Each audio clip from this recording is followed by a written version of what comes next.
반갑습니다. 이번 영상은 이전 영상들이랑 다르게 사소한 디테일까지 전부 설명해드리는 영상입니다. 너무 디테일하게 들어가다 보니 평소보다 영상이 길고 루즈해질 수 있지만 확실하게 제드 실력을 늘리고 싶으신 분들을 위해서 만들었습니다. 게임 구간은 마스터 200점이고 혹시라도 처음 오신 분들을 위해 말씀드리면 이 계정은 룬이나 템 운영을 실험하기 위한 부계정이고 본 계정은 이 영상을 제외한 다른 영상에 나와 있습니다. 여러 번 강조해드렸습니다만 초반에 적정글 칼라브리 와드를 박아주는 게 좋습니다. 하지만 지금은 비에고와 렐의 위치가 전혀 보이지 않기 때문에 위험하다고 판단해서 박지 않았습니다. 1레벨의 중요한 점 말씀드릴게요. 먼저 절대 뒤에 쭉 빠져있지 않는 거예요. 상대방이 나에게 스킬을 맞출 수 없는 가장 가까운 거리와 스킬을 맞출 수 있는 가장 먼 거리에서 계속 간을 봐야 합니다. 슬로우 모션으로 한번 보시죠. 이렇게 상대방과의 심리전을 이기면 스킬이 없는 상대방에게 Q를 맞출 기회가 생기는 거예요. 물론 이건 상대방에 따라 다릅니다. 가령 조이가 상대로 나오면 이렇게 플레이하면 피가 걸레짝이 되고 반대로 적이 티아나라면 이런 플레이 없이도 1렙부터 주도권을 꽉 잡을 수 있습니다. 그건 만나는 대로 영상을 올려서 알려드릴게요. 타워에서 근거리 미니언을 먹을 때 견제를 하려 할 텐데 앞에 있는 근거리 미니언은 표창으로 먹고 뒤에 있는 미니언은 이렇게 버리더라도 먹는 척 무빙을 해서 상대방의 스킬 쿨과 마나를 낭비시킵니다. 또 표창으로 미니언을 먹을 때 지금처럼 미니언을 먹으면서 상대방을 맞추는 거예요. 이것도 되게 중요해서 살짝 돌려서 다시 볼게요. 지금 저는 이 미니언을 Q로 먹으려고 생각 중인데 포지션을 지금처럼 잡고 최대 사거리에서 안전하게 Q로 먹어도 돼요. 하지만 상대방은 근거리 미니언 먹는 걸 견제하느라 스킬이 방금 빠졌고 그럼에도 제가 미니언 먹는 걸 방해하려고 안무빙을 치죠. 이때 평타로 미니언을 먹는 척 앞으로 가서 상대방이 견제하는 타이밍에 Q로 미니언 막타와 상대방 견제를 동시에 줍니다. 이렇게 플레이를 하는 이유는 되게 간단한데요. 주문자결을 들기 때문입니다. 1레벨 주문자결 데미지가 감전이 60% 이상이기 때문에 스킬을 맞출 수 있으면 평타를 맞더라도 무조건 맞추는 게 좋습니다. 만약 감전을 들었다면 피해마까지 뜨더니 훨씬 좋겠죠. 역시 평타로 먹는 척 무빙으로 피해주고요. 여기서도 저 멀리서 Q로 먹는 게 아니라 평타로 먹는 척 가까이 가서 리산과 같이 맞춥니다. 결국 핵심은 네가 견제 안하면 평타로 먹을 거고 견제하면 표창으로 너까지 맞출 거야. 이거예요. 자, 그리고 말하는 사이에 중요한 장면이 또 지나갔는데 다시 돌려볼게요. 지금처럼 미니언을 먹어야 하는데 1. 표창이 없고 이 미니언이 타워에 타는 경우 이때는 W로 상대방을 맞추면서 근거리 미니언도 같이 먹습니다. 지금은 타이밍이 늦어서 미니언도 놓치고 상대방도 못 맞췄는데 스킬을 잘 사용했다면 미니언도 먹고 그림자와 표창이 남아있어서 타워에 타는 근거리 미니언을 상대가 견제하지 못합니다.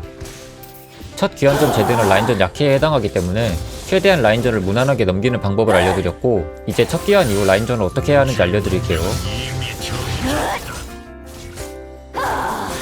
상대방이 푸시를 하고 사라졌는데 탑은 갱당해서 죽어있죠. 근데 와드가 미드 윗푸시에서 박혔습니다.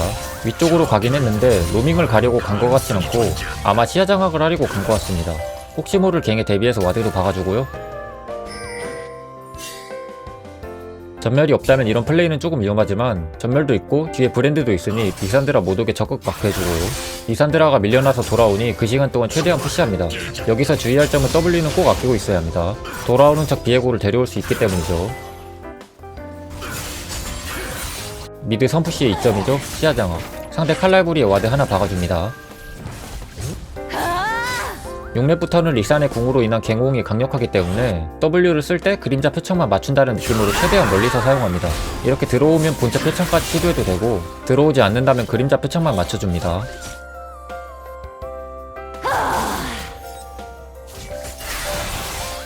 미드 주도권을 잡은 상황입니다. 아래쪽은 이미 시야를 잡아놨고 바텀이 지고 있는 데다 아군 정글까지 위쪽에 있기 때문에 아래쪽으로 움직일 필요가 없습니다. 리산드라가 로밍을 갖거나 꿀열매를 먹고 오거나 둘 중 하나일 건데 역시 아까와 같이 리산이 없는 시간 동안 최대한 푸시해줍니다. 탑과 정글이 다이브를 시도하네요. 혹시 모를 불상사를 대비해 위쪽으로 같이 무빙 쳐줍니다.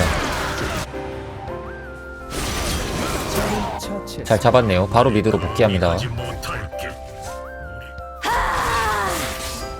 리산드라가 이 스킬을 라인 미는 데에 사용했는데 상대방이 핵심 생존 스킬을 라인 미는 데에 사용하면 숨어있다기보단 움직인다고 생각하시고 빠르게 대응하셔야 합니다. 지금은 전령이 살아있으니 아마 전령 쪽으로 간 것 같은데 올라프가 멀고 바텀 주도권이 없어서 적 서포터만 올라올 수 있기 때문에 전령 쪽으로 동선 낭비하지 말고 빠르게 라인을 푸시합시다.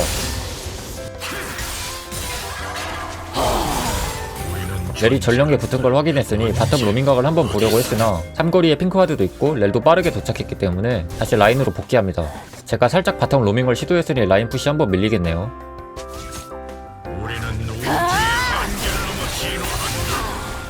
이때 미리 핑을 찍어줬지만 우리 노빠꾸 올라프 형님은 뺄 생각이 전혀 없어 보입니다.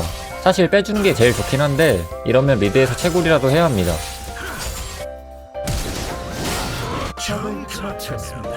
아군이 당했습니다.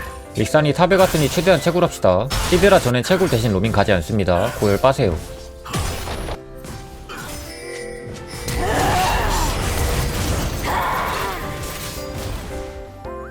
이건 제가 굳이 리산드라 변호 한번 해보자면 궁으로 미니언을 지우면서 저를 타워에 맞게 해서 죽이려는 게 아니었나. 리산드라가 제 체력을 다 뽑아놓고 로밍을 가네요. 마침 텔도 강화됐고 히드라도 나오니 딱 텔로 합류해줄게요.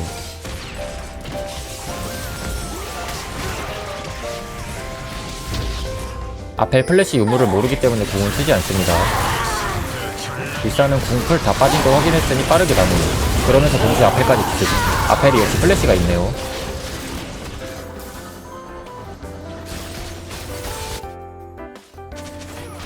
이거는 한 명 죽더라도 다이브하면 다 죽일 각이 보여서 미드로 가지 않고 다이브 각을 봅니다.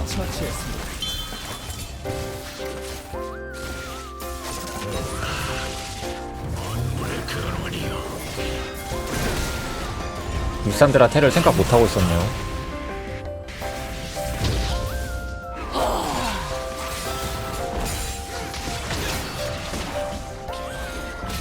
비에고 1호 긁어서 더블클 확보.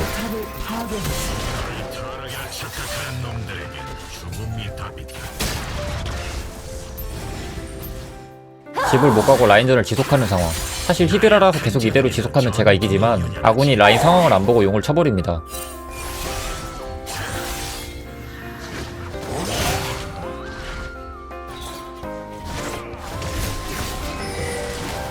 W가 없기 때문에 신중히 진입을 해야 합니다. 상대방의 CC가 너무 많기 때문에 진입각이 잘 안 나오는 상황. 일단 리산드라 궁과 렐 궁이 빠졌고요. 모든 CC가 빠졌다고 생각해서 들어갔지만 리산드라 W가 남아있었고 그로 인해 비에고도 마무리하지 못하고 죽어버립니다. 왜 리산드라가 예전부터 제드 카운터로 거론이 됐는지 보여주는 장면입니다. CC가 다 빠지지 않은 걸 확인하지 못한 것과 확인했다면 DW 궁으로 안전하게 플레이했어야 하는데 큰 이득을 바라보다가 손해를 봤네요. 텔레포트 쿨이 이제 막 돌았습니다. 10분경 바텀 교전에서 제가 텔을 타고 약 30초 뒤 리산이 텔을 탔으니 리산의 텔이 약 30초 정도 남아있는 상황. 뒤텔을 타면 참 좋겠지만 마땅히 뒤텔을 탈 수 있는 와드가 없습니다. 그런데 이런 제 마음을 아는 건지 바로 뒤텔 와드를 박는 탐켄치. 심지어 뒤텔각까지 이쁘게 만들어줍니다.